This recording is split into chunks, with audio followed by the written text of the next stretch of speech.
Hi friends, I am Vishnu Priya. I am here to deliver you an innovative and informative session that covering goods and service tax. If you are a job seeker trying for an accountant job or a tax practitioner job or propose to start a new business, you should understand what is GST and how to calculate GST, how to file annual return, etc. So this is the right platform to know all about goods and service tax. And I am always here to clear all your queries and doubts. Now let's start with the introduction part. What is GST? Before knowing what is GST, you should understand what is tax and what are the tax system prevailing in India before the implementation of goods and service tax. Now let's see what is tax. Tax is a compulsory extraction of money levied from the people in the society by the government and to be used for the benefit of the society. Societyയുടെ ബെനിഫിറ്റിന് വേണ്ടി നമ്മൾ ജനങ്ങളുടെ കയ്യിൽ നിന്നും government collect ചെയ്യുന്ന amount of money, അതിനെയാണ് സിമ്പിളായിട്ട് tax എന്ന് പറയുന്നത്. Okay, tax is a compulsory extraction of money levied from the people in the society by the government and to be used for the benefit of the society. Okay, this is tax, and there are two main broad categories of tax. One is direct tax and other is indirect tax. Direct tax is a kind of charge which is imposed directly on the taxpayer and paid directly to the government by the person to whom it is imposed. ഏതൊരു വ്യക്തിയിലാണോ tax impose ചെയ്യപ്പെടുന്നത് ആ വ്യക്തി നേരിട്ട് ഗവൺമെൻറ്റിലേക്ക് tax പേ ചെയ്യുകയാണെങ്കിൽ അതിനെയാണ് direct tax എന്ന് പറയുന്നത്. Then indirect tax. Indirect tax is A kind of charge which can be shifted from the tax pair to someone else. ഏതൊരു വ്യക്തിയിലാണോ ടാക്സ് ഇമ്പോസ് ചെയ്യപ്പെടുന്നത് ആ വ്യക്തി മറ്റൊരു വ്യക്തി മുഖേന ഗവൺമെൻറ്റിലേക്ക് ടാക്സ് പേ ചെയ്യുകയാണെങ്കിൽ അതിനെയാണ് ഇൻഡയറക്റ്റ് ടാക്സ് എന്ന് പറയുന്നത്. Direct tax means person pace tax from on pocket. നമ്മുടെ പോക്കറ്റിൽ നിന്ന് എടുത്തിട്ട് നേരിട്ട് ഗവൺമെൻറ്റിലേക്ക് ടാക്സ് കൊടുക്കുകയാണെങ്കിൽ അതിനെയാണ് ഡയറക്റ്റ് ടാക്സ് എന്ന് പറയുന്നത്. Indirect tax means person collects tax from customer and pays to government. കസ്റ്റമറിൽ നിന്ന് കളക്ട് ചെയ്തിട്ട് ഗവൺമെൻറ്റിലേക്ക് പേ ചെയ്യുകയാണ്. ഒരു തേർഡ് പേഴ്സൺ മുഖേനയാണ് ടാക്സ് ഗവൺമെൻറ്റിലേക്ക് എത്തുന്നത്. കസ്റ്റമറിൽ ഇമ്പോസ് ചെയ്ത ടാക്സ് സപ്ലയർ ആണ് ഗവൺമെൻറ്റിലേക്ക് പേ ചെയ്യുന്നത്. അതിനെയാണ് ഇൻഡയറക്റ്റ് ടാക്സ് എന്ന് പറയുന്നത്. Okay, so this is direct tax and indirect tax. Now let's see the existing tax system before the implementation of goods and service tax. Goods and service tax implement ചെയ്യുന്നതിന് മുന്നേ ഇന്ത്യയിൽ നിലവിലുണ്ടായിരുന്ന tax structure എങ്ങനെയായിരുന്നു എന്നാണ്. ഇവിടെയും രണ്ട് tax ഉണ്ട്, direct tax and indirect tax. നമ്മൾ നേരത്തെ പറഞ്ഞതുപോലെ തന്നെ ഡയറക്റ്റ് ടാക്സും ഉണ്ട്, ഇൻഡയറക്റ്റ് ടാക്സും ഉണ്ട്. ഡയറക്റ്റ് ടാക്സ് എന്ന് പറയുമ്പോൾ അതിൽ income tax, wealth tax, corporate tax ഇതെല്ലാം ഇൻക്ലൂഡഡ് ആണ്. ഇൻഡയറക്റ്റ് ടാക്സ് എന്ന് പറയുമ്പോൾ സർവീസ് ടാക്സ്, എക്സൈസ് ഡ്യൂട്ടി, വാറ്റ്, എൻട്രി ടാക്സ് ഇതെല്ലാം ഇൻഡയറക്റ്റ് ടാക്സിലാണ് വരുന്നത്. ഇതാണ് മുമ്പുണ്ടായിരുന്ന ഒരു ടാക്സ് സ്ട്രക്ചർ എന്ന് പറയുന്നത്. GST ഇംപ്ലിമെൻറ്റ് ചെയ്യുന്നതിന് മുന്നേ ഇന്ത്യയിലുണ്ടായിരുന്ന ഒരു tax structure.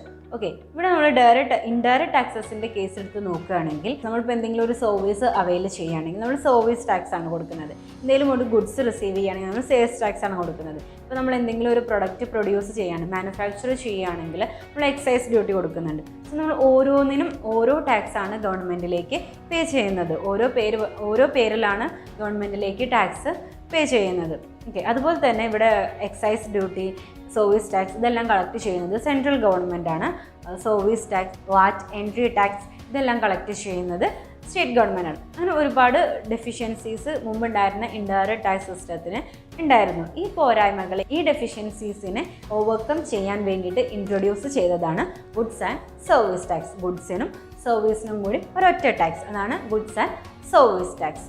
Okay, so indirect ടാക്സസിനെയാണ് ഇത് റീപ്ലേസ് ചെയ്യുന്നത്. ഇൻകം ടാക്സ് ഇപ്പോഴും അതുപോലെ തന്നെയാണ് കണ്ടിന്യൂ ചെയ്യുന്നത്, അതിൽ മാറ്റമൊന്നും വന്നിട്ടില്ല. ഇൻഡയറക്റ്റ് ടാക്സസിനെ റീപ്ലേസ് ചെയ്തിട്ടാണ് GST ഇൻട്രൊഡ്യൂസ് ചെയ്തത്. ഓക്കെ, 1 ജൂലൈ 2017 ആദ്യമായിട്ട് ഇന്ത്യയിൽ GST ഇൻട്രൊഡ്യൂസ് ചെയ്യുന്നത്. So now let's see what is GST or the concept of GST. GST is a value added tax. GST can claim continuous tax credit. The tax burden is borne by the final consumer. There is no cascading of tax. GST is a destination based tax and GST have a uniform tax structure. This is what is GST. ഈ ഒരു 6 point മനസ്സിലാക്കി കഴിഞ്ഞാൽ GSTനെ overall നമുക്ക് മനസ്സിലാക്കാൻ സാധിക്കും. Okay, now let's see each and every point in detail. First one, value added tax. GST is a value added tax. GST ഒരു value added tax ആണ്. Value added tax എന്ന് പറഞ്ഞാൽ ഒരു പ്രൊഡക്റ്റിന് എന്തെങ്കിലും ഇംപ്രൂവ്മെൻറ്റ് വരുത്തിയിട്ട് നമ്മളത് റീസെയിൽ ചെയ്യുകയാണെങ്കിൽ നമ്മൾ ആ പ്രൊഡക്റ്റിൻ്റെ മുകളിൽ എത്ര വാല്യൂവിനുള്ള ഇമ്പ്രൂവ്മെൻ്റ് ആണോ വരുത്തിയിട്ടുള്ളത് ആ വാല്യൂവിന് കറസ്പോണ്ടിങ് ആയിട്ടുള്ള GST ആണ് നമ്മൾ ഗവൺമെൻറ്റിലേക്ക് പേ ചെയ്യുന്നത്. അതിനെയാണ് വാല്യൂ ആഡഡ് ടാക്സ് എന്ന് പറയുന്നത്. ഓക്കെ, ആ പ്രൊഡക്റ്റിന് മുകളിൽ എത്ര വാല്യൂ ആണോ ആഡ് ചെയ്യപ്പെട്ടിരിക്കുന്നത് ആ വാല്യൂവിന് കറസ്പോണ്ടിങ് ആയിട്ടുള്ള GST ആണ് ഗവൺമെൻറ്റിലേക്ക് പേ ചെയ്യുന്നത്. അതിനെയാണ് വാല്യൂ ആഡഡ് ടാക്സ് പറയുന്നത്. So GST is a value added tax. You can see this with an example. ഇവിടെ 2 കേസ് കൊടുത്തിട്ടുണ്ട്. ഒന്ന് supply of goods from A to B യും ഒന്ന് supply of goods from B to C യും. Okay, അതിൽ A to B first കേസിൽ അതിൻ്റെ taxable value, ആ പ്രൊഡക്റ്റിൻ്റെ ടാക്സബിൾ വാല്യൂ എന്ന് പറയുന്നത് 1000 ആണ്. ദെൻ അതിന് ഒരു 5% GST ആഡ് ചെയ്യുന്നുണ്ട്. അപ്പോൾ ആ പ്രൊഡക്റ്റിൻ്റെ ഇൻവോയ്സ് വാല്യൂ വരുന്നത് 1050 ആണ്.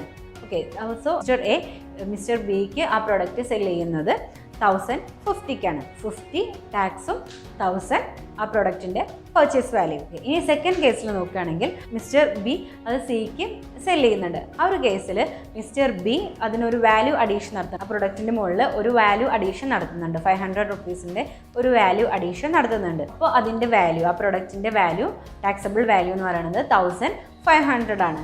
ദെൻ അതിൻ്റെ മുകളിൽ ഒരു 5% GST കളക്ട് ചെയ്യുന്നുണ്ട്. സോ ആ പ്രൊഡക്റ്റിൻ്റെ ഫൈനൽ വാല്യൂ എന്ന് പറയുന്നത് 1575 ആണ്. ഇവിടെ ആ പ്രൊഡക്റ്റിൻ്റെ GST വരുന്നത് 75 ആണ്. ഓക്കെ, 1500ൻ്റെ 5% 75 ആണ് പ്രൊഡക്റ്റിൻ്റെ GST വരുന്നത്. പക്ഷേ ആക്ച്വലി മിസ്റ്റർ ബി 75 രൂപ 75 റുപ്പീസും ഗവൺമെൻറ്റിലേക്ക് പേ ചെയ്യുന്നില്ല. അദ്ദേഹം 25 റുപ്പീസ് മാത്രമാണ് ഗവൺമെൻറ്റിലേക്ക് പേ ചെയ്യുന്നുള്ളൂ. കാരണം മിസ്റ്റർ എയുടെ കയ്യിൽ നിന്നും ആ പ്രൊഡക്റ്റ് വാങ്ങുന്ന സമയത്ത് ഒരു 50 റുപ്പീസ് GST ആയിട്ട് കൊടുത്തിട്ടുണ്ടായിരുന്നു. സോ ഈ 75 റുപ്പീസിൽ നിന്ന് 50 റുപ്പീസ് മൈനസ് ചെയ്തിട്ട് ബാക്കി 25 റുപ്പീസ് മാത്രമാണ് മിസ്റ്റർ ബി ഗവൺമെൻറ്റിലേക്ക് പേ ചെയ്യുന്നുള്ളൂ. ഈ 25 റുപ്പീസ് എന്ന് പറയുന്നത് മിസ്റ്റർ ബി ആ പ്രൊഡക്റ്റിൻ്റെ മുകളിൽ നടത്തിയ വാല്യൂ അഡീഷൻ, അതായത് 500 റുപ്പീസിൻ്റെ വാല്യൂ അഡീഷൻ അദ്ദേഹം നടത്തിയിട്ടുണ്ട്. സോ ആ 500 റുപ്പീസിൻ്റെ 5% ആണ് ഈ 25 റുപ്പീസ് എന്ന് പറയുന്നത്. ഓക്കെ, സോ ആക്ച്വലി വാല്യൂ അഡീഷൻ്റെ മുകളിൽ മാത്രമാണ് അദ്ദേഹം ടാക്സ് പേ ചെയ്യുന്നത്. ഓക്കെ, 25 റുപ്പീസ് ആ വാല്യൂ അഡീഷന് കറസ്പോണ്ടിങ് ആയിട്ടുള്ള ടാക്സ് മാത്രമാണ് അദ്ദേഹം പേ ചെയ്യുന്നത്. Okay, this is what is value added tax. എത്ര രൂപയുടെ വാല്യൂ അഡീഷൻ ആണോ ആ പ്രൊഡക്റ്റിൻ്റെ മുകളിൽ നടത്തിയിട്ടുള്ളത് അതിന് കറസ്പോണ്ടിങ് ആയിട്ട് ആണ് GST പേ ചെയ്യുന്നത്. So this is value added tax. So GST is a value added tax. The next is continuous chain of tax credit. ഈ ഒരു പോയിന്റ് നേരത്തെ പറഞ്ഞ പോയിന്റിൻ്റെ ഒരു എക്സ്റ്റൻഷൻ ആണ്. ഇവിടെ ടാക്സ് ക്രെഡിറ്റ് അവൈൽ ചെയ്യാമെന്നാണ് പറയുന്നത്. ഓക്കെ, സപ്ലയർക്ക് ടാക്സ് ക്രെഡിറ്റ് അവൈൽ ചെയ്യാമെന്നാണ് പറയുന്നത്. ഇവിടെ 3 കേസ് പറഞ്ഞിട്ടുണ്ട്. ഒന്ന് supply of goods from A to B and supply of goods from B to C and supply of goods from C to D. Supply of goods from A to B യും supply of goods from B to C യും നമ്മൾ നേരത്തെ പറഞ്ഞ situation തന്നെയാണ്. ഇതിൽ add ചെയ്തത് supply of goods from C to D ആണ്. Okay, ഇവിടെ എന്താണ് സംഭവിക്കുന്നതെന്ന് നോക്കാം. അവിടെ പർച്ചേസ് വാല്യൂ എന്ന് പറയുന്നത് 1500 ആണ്. ദെൻ മിസ്റ്റർ സിയും അതിനൊരു വാല്യൂ അഡീഷൻ നടത്തുന്നുണ്ട്. 600 റുപ്പീസിൻ്റെ ഒരു വാല്യൂ അഡീഷൻ നടത്തുന്നുണ്ട്. ദെൻ അതിൻ്റെ ടാക്സബിൾ വാല്യൂ എന്ന് പറയുന്നത് 2100 ആണ്. ദെൻ അതിൻ്റെ മുകളിലൊരു 5% GST ചാർജ് ചെയ്യുന്നുണ്ട്. സോ അതിൻ്റെ ഇൻവോയ്സ് വാല്യൂ എന്ന് പറയുന്നത് 2205 ആണ്. ഈ ഒരു കേസിൽ മിസ്റ്റർ സിയും എന്ത് ചെയ്യുന്നുണ്ട്, ടാക്സ് ക്രെഡിറ്റ് എടുക്കുന്നുണ്ട്. അദ്ദേഹം അതിൻ്റെ ടാക്സ് എമൗണ്ട് ആയിട്ടുള്ള 105 റുപ്പീസ് ഗവൺമെൻറ്റിലേക്ക് പേ ചെയ്യുന്നില്ല. അദ്ദേഹം ഓൾറെഡി കൊടുത്തിട്ടുള്ള 75 മൈനസ് ചെയ്തിട്ട് 105 എന്ന് 75 മൈനസ് ചെയ്തിട്ട് ബാക്കി 30 റുപ്പീസ് മാത്രമാണ് ഗവൺമെൻറ്റിലേക്ക് പേ ചെയ്യുന്നുള്ളൂ. ഓക്കെ, ഇങ്ങനെ ഓൾറെഡി കൊടുത്ത ടാക്സ് മൈനസ് ചെയ്യുന്നതിനെയാണ് ടാക്സ് ക്രെഡിറ്റ് എന്ന് പറയുന്നത്.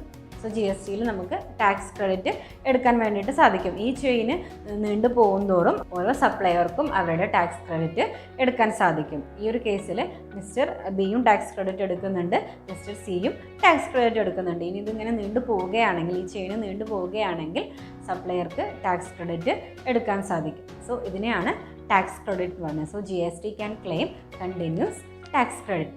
Then next is burden borne by the final consumer. The tax burden is borne by the final consumer. Okay, final consumer ആണ് ടാക്സ് ബർഡൻ ബോൺ ചെയ്യുന്നത്. നമ്മൾ കഴിഞ്ഞ 2 സിറ്റുവേഷനിലും കണ്ടു സപ്ലയർ ടാക്സ് ക്രെഡിറ്റ് എടുക്കുന്നുണ്ട്. എന്നാൽ കഴിഞ്ഞ സിറ്റുവേഷനിൽ C2D ഉണ്ടായിരുന്നു. മിസ്റ്റർ ഡി എന്ന് പറയുന്നത് ഒരു ഫൈനൽ കൺസ്യൂമർ ആണെങ്കിൽ അദ്ദേഹത്തിന് ഒരിക്കലും ടാക്സ് ക്രെഡിറ്റ് എടുക്കാൻ സാധിക്കില്ല. അദ്ദേഹം ഈ ടാക്സ് എമൗണ്ട് കംപ്ലീറ്റ് ഗവൺമെൻറ്റിലേക്ക് പേ ചെയ്യേണ്ടതുണ്ട്. സോ ഫൈനലായിട്ട് അതിൻ്റെ ബേർഡൻ വരുന്നത് കൺസ്യൂമർക്കാണ്. അതിനെയാണ് tax burden borne by the final consumer എന്ന് പറയുന്നത്. കൺസ്യൂമർക്ക് ഒരിക്കലും ടാക്സ് ക്രെഡിറ്റ് എടുക്കാൻ സാധിക്കില്ല. സോ ഫൈനലായിട്ട് ആ ടാക്സ് ഗവൺമെൻറ്റിലേക്ക് പേ ചെയ്യുന്നത് കൺസ്യൂമറാണ്. So the tax burden is borne by the final consumer. The next is no cascading of tax. There is no cascading of tax. Cascading of tax എന്ന് പറഞ്ഞാൽ tax on tax ആണ്. Tax അടച്ചതിൻ്റെ മുകളിൽ വീണ്ടും tax അടയ്ക്കുന്നതിനെയാണ് cascading of tax എന്ന് പറയുന്നത്. Okay, GSTയിൽ അങ്ങനെ ഒരു situation വരുന്നില്ല. GSTയിൽ GST മാത്രം അടയ്ക്കുന്നത് കൊണ്ട് തന്നെ അവിടെ ടാക്സ് ഓൺ ടാക്സ് എന്ന് പറഞ്ഞിട്ട് ഒരു സിറ്റുവേഷൻ വരുന്നില്ല. ഫോർ എക്സാമ്പിൾ, ഇവിടെ 2 സിറ്റുവേഷൻസ് കൊടുത്തിട്ടുണ്ട്. ഒന്ന് ഓൾഡ് സിസ്റ്റവും ഒന്ന് ന്യൂ സിസ്റ്റവും. ഓൾഡ് സിസ്റ്റം എന്ന് പറഞ്ഞാൽ GST ഇംപ്ലിമെൻറ്റ് ചെയ്യുന്നതിന് മുമ്പ് ഉണ്ടായിരുന്ന സിസ്റ്റമാണ്. GST സിസ്റ്റം എന്ന് പറഞ്ഞാൽ GST ഇംപ്ലിമെൻറ്റ് ചെയ്തിട്ട് ഉള്ള സിസ്റ്റവും. ഓക്കെ, ഓൾഡ് സിസ്റ്റത്തിൽ കാറിൻ്റെ മാനുഫാക്ചറിങ് കോസ്റ്റ് വരുന്നത് 2,50,000 ആണ്. ദെൻ മാനുഫാക്ചർ അതിൻ്റെ കൂടെ ഒരു 20% പ്രോഫിറ്റ് ആഡ് ചെയ്യുന്നുണ്ട്. ദെൻ അതിൻ്റെ ടോട്ടൽ കോസ്റ്റ്, ആ പ്രൊഡക്റ്റിൻ്റെ കാറിൻ്റെ ടോട്ടൽ കോസ്റ്റ് വരുന്നത് 3 lakh ആണ്. ദെൻ അതിന് ഒരു എക്സൈസ് ഡ്യൂട്ടി 10% ആഡ് ചെയ്യുന്നുണ്ട്. എക്സൈസ് ഡ്യൂട്ടി എന്ന് പറഞ്ഞാൽ ഒരു പ്രൊഡക്റ്റ് മാനുഫാക്ചർ ചെയ്യുകയാണെങ്കിൽ അതിൻ്റെ മുകളിൽ കൊടുക്കുന്ന ടാക്സാണ് എക്സൈസ് ഡ്യൂട്ടി. സോ അതിൻ്റെ മുകളിൽ ഒരു 10% എക്സൈസ് ഡ്യൂട്ടി ആഡ് ചെയ്യുന്നുണ്ട്. അപ്പോൾ ആ കാറിൻ്റെ കോസ്റ്റ് വരുന്നത് 3,30,000 ആണ്. അതിൻ്റെ മുകളിൽ വാറ്റ് ഒരു 10% വീണ്ടും ആഡ് ചെയ്യുന്നുണ്ട്. ദെൻ ആ കാറിൻ്റെ ടോട്ടൽ കോസ്റ്റ് വരുന്നത് 3,63,000 ആണ്. GST സിസ്റ്റത്തിലാണെങ്കിൽ കാറിൻ്റെ കോസ്റ്റ് വരുന്നത്, മാനുഫാക്ചറിങ് കോസ്റ്റ് വരുന്നത് 2,50,000 ആണ്. ദെൻ പ്രോഫിറ്റ് 20% ആഡ് ചെയ്യുമ്പോൾ അതിൻ്റെ വാല്യൂ 3 lakh വരും. ദെൻ അവിടെ എന്തില്ല, അവിടെ എക്സൈസ് ഡ്യൂട്ടിയും വരുന്നില്ല, വാറ്റും വരുന്നില്ല, GST മാത്രമേ ഉള്ളൂ. അതിൻ്റെ മുകളിൽ 20% GST ആഡ് ചെയ്യുന്നുണ്ട്. സോ അതിൻ്റെ ടോട്ടൽ കോസ്റ്റ് വരുന്നത് 3,60,000 ആണ്. ഇനി ഈ 2 സിസ്റ്റം എടുത്ത് നോക്കുകയാണെങ്കിൽ, ഓൾഡ് സിസ്റ്റം നോക്കുകയാണെങ്കിൽ അവിടെ 2 ടാക്സ് ആഡ് ചെയ്യുന്നുണ്ട്, എക്സൈസ് ഡ്യൂട്ടിയും വാറ്റും. ആക്ച്വലി ആ പ്രൊഡക്റ്റിൻ്റെ ടോട്ടൽ കോസ്റ്റ് വന്നത് 3 lakh ആണ്. ദെൻ എക്സൈസ് ഡ്യൂട്ടി ആഡ് ചെയ്തപ്പോൾ 3,30,000 ആയി. ദെൻ അതിൻ്റെ മുകളിലാണ് വാറ്റ് 10% ആഡ് ചെയ്യുന്നത്.